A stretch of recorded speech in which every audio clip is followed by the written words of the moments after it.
অন্নদাতা এবং এই দেশের নির্মাণে শ্রমিকরা যারা এই দেশকে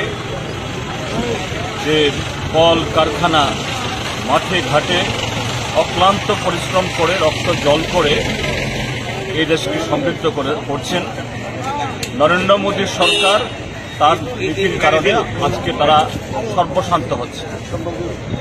তার বিরুদ্ধেই এই দেশের সমস্ত কেন্দ্রীয় ট্রেড ইউনিয়নগুলি এবং সংযুক্ত কিষাণ মোর্চা, যে কিষাণ মোর্চার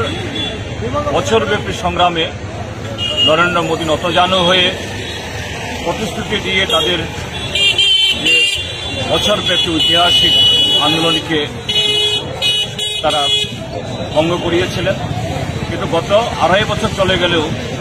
এই নীতি মানেনি। সেই কারণে কৃষক এবং শ্রমিকরা আগামী 16 তারিখ এদেশে ধর্মঘট, শিল্প ধর্মঘট এবং এই গ্রাম বন্ধে গেছেন, তার সমর্থনে আজকের সভা এবং এখানে শ্রমিক কৃষকরা